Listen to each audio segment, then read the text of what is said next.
Let's get salty! Everyone, Zeddy here again with another Perils in Paradise card review. We have the last of the Death Knight cards revealed, including the most durability we have ever seen on a location. So far, there's still more to come, so it might get trumped still. We'll see. And the return of Perils Death Knight. It's not triple frost, but we actually have a double rune card, which makes me think this card probably won't see any play. What's with the rune system? Anyways, if you want to win some of these cards, we have a giveaway going on for 2 regular pre-orders, 2 mega bundles out of my pocket to enter that giveaway. Like and comment in the video linked in the description below, the one with that thumbnail over there. Be subscribed to the channel for every 1,000 subs we get until all the cards are revealed. I will add another mega bundle, so hit that sub button. Make me go baroque. So again, a quick disclaimer before we go into these cards. These cards can be accessed by Warlock through their tourist card, allowing you to, build it in your Warlock decks. But usually our reviews typically focus more on the Death Knight side of things. And starting off, we have the Frostbitten Freebooter, a 3-mana 2/2 undead pirate. It has 1 frost rune requirement, so you can play this in Rainbow. Death Rattle, you freeze 3 random enemies. Any that were already frozen take 5 damage instead. So that can go face, right? It's enemies, it's not just minions. And I don't think it can freeze the same thing multiple times. Doesn't make sense, right? So 2 minions on the board, you can freeze the face. That can be pretty good against like a demon hunter who wants to hit you in the face. And it's got that synergy with the Warlock tourist card, or the Warlock legendary that can access Death Knight cards. Where you play this, the Death Rattle will automatically go off and you'll freeze the things and then you'll deal the damage after, right? Because it'll do it both times. It's got that weird kind of cool synergy going with it. Obviously a good mini to have to give like Reborn. We saw the earlier today, the 2-mana guy that can give us Reborn if you curve into this. The stats are obviously terrible on it, and it's just one or more situational cards. It really needs to basically get both procs on those things, and I feel like that's not going to be the easiest thing in the world to set up, where you freeze something, then have the Death Rattle go off. Like, I'm not entirely sold on this card. If something requires a good amount of work to get the actual payoff for in today's Hearthstone, it typically doesn't see play, because just look at Mayor the Manager. You just get the broken cards, play the card. Build around is at 7 mana. That's the type of thing we're looking at these days in Hearthstone, and it does seem like a decent amount of work to try and get that freeze value. Freezing 3 mini enemies can be fine. We had the Popsicle back in the day. I think it only froze 2 with the Death Rattle and didn't, further damage possibly. I guess it's power creep on that a little bit, but overall, I don't see this making the cut in either class. Although I feel like it does have a better shot in Warlock, maybe. I don't know. I'm gonna give it a 2 out of 5 in Standard, a 1 in Wild, where I think, way too slow. Plus, it's odd cost. Are you playing Baku Death Knight? Like, really? Are you? Probably not. Anyways, next we have a card that can kind of synergize with this. The Snow Shredder, a 4-mana 4/4 undead, 1 frost rune. This costs 1 if a character is frozen. Just 1, including yourself, right?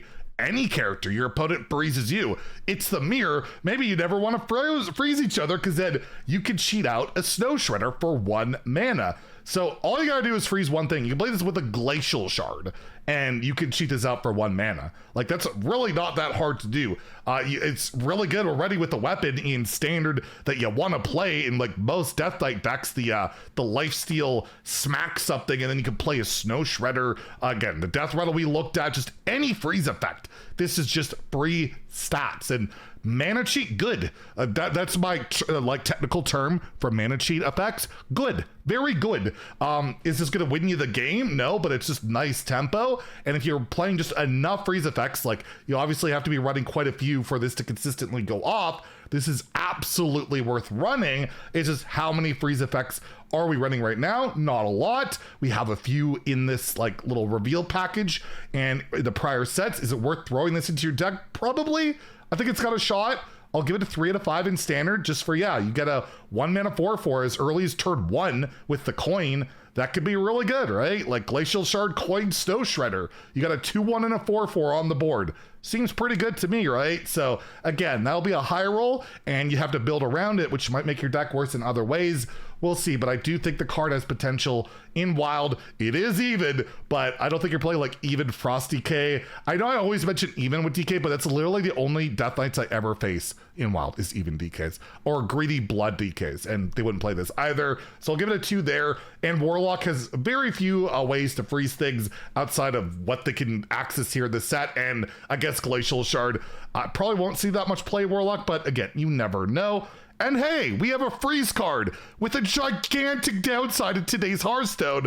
It's Slippery Slope, a 2-mana frost spell with double frost runes, which means you can't play in Rainbow, double blood, double unholy, and like every deck outside of just pure plagues is Rainbow right now. So it's like, why do we bother? Anyways, freeze a character, draw a card for each frozen character. So you freeze like, you could, I guess theoretically, you could somehow freeze 7 minions on both sides of the board, and both heroes, you could draw 16 cards. That's pretty good for 2 mana. Not much sense in it. I'm sure Mark would like to try and pull that off, but in theory, right? 16 cards. And basically by default, it'll always draw a card, right? Like it'll always freeze something, draw a card, similar to the 1 mana spell that what the Shaman used to have that would freeze a minion and draw a card for 1 mana. But this has 2 frost. I can't see it same play. There's just no reason to play double frost or triple frost for the cards that are out there. Like the only triple frost card is like the freeze the board one, which is pretty nice on 9 mana. You could get a bunch of cards out of that, but it's just not worth it, right? Like, I don't know. It's frustrating that they do the double rune cards, but it's like, why? Like Helm of Humiliation, why would you play that? It's double blood. You gotta go double blood. It just doesn't really work. Again, so I'll give it a 2. Like it's a if it was a single frost card, yeah, it's a really strong card. Double frost, I'm gonna discover this. You know, you can still discover this and it'll be nice in some spots, but I don't see it seeing play because I don't think double frost will see play. And I'll give it a 2 in Wild as well, where you can play triple frost with like the copy spell minion, but even that was never really worth playing in triple frost. So I don't really see it. And then lastly, we have the Horizon's Edge location. It is 4 mana, it's 5 durability, and it deals 3 damage, randomly split among all enemies after a friendly minion dies. Reopen this. So 4 mana, deal 3, horrendous card, right?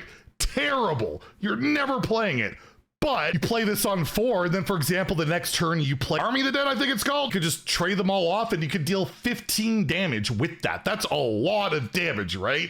That really adds up. So in a deck that could consistently summon a bunch of minions, and plus your hero power reopens this just by itself, that alone, that's a lot of chip damage you're getting in for 4 mana. So 4 mana, deal 15 over probably just a couple of turns. Like it's not going to take that many turns to use this amount of damage is a lot, and it adds up fast, right? That's a lot of damage. If they somehow all go faced, that's half your opponent's health in one location. There is no rune requirement on this either. It can go into literally any Death Knight deck you absolutely want.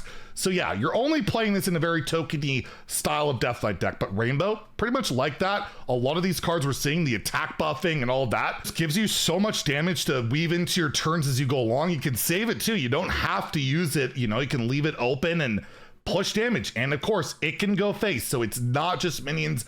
I think this card, if you look at it, is just the first use, pretty rough, but after that, it's just a lot of damage, and I am not going to write this one short either. I'm giving this a 4 out of 5 in standard. It's not just because it's 4 mana and 5 durability, 4 out of 5, but I just think it's, yeah, I think it's pretty darn solid in those decks, and I'll give it a 4 out of 5. And I'll give it a 3 out of 5 in Wild for the Even Death Knight, because Even Death Knight, it's going to be on the map. They got so many Even cards. Almost every card outside of like buttons and the freeze guy, they're all even. This is like Even Death Knight party. And I guess even Warlock, you know, they could possibly use this. But again, I feel like this is so much better suited for those Death Knight decks. And important to note, I didn't mention earlier, double Frostspell. If you're putting this in your Warlock deck, you have to abide by double frost rules. So I think you can play every card anyway. Overall, yeah, Death Knight getting some really, this whole set seems very powerful. Like every set, every class, I don't know about Mage, maybe not as much Mage, but there's some really powerful looking stuff. Let me know in the comments down below. Am I overrating it all? What do y'all think about the cards? And stay tuned, we'll have more card reviews. If you enjoyed the video, please like and subscribe. Have a great day and stay salty, my friends.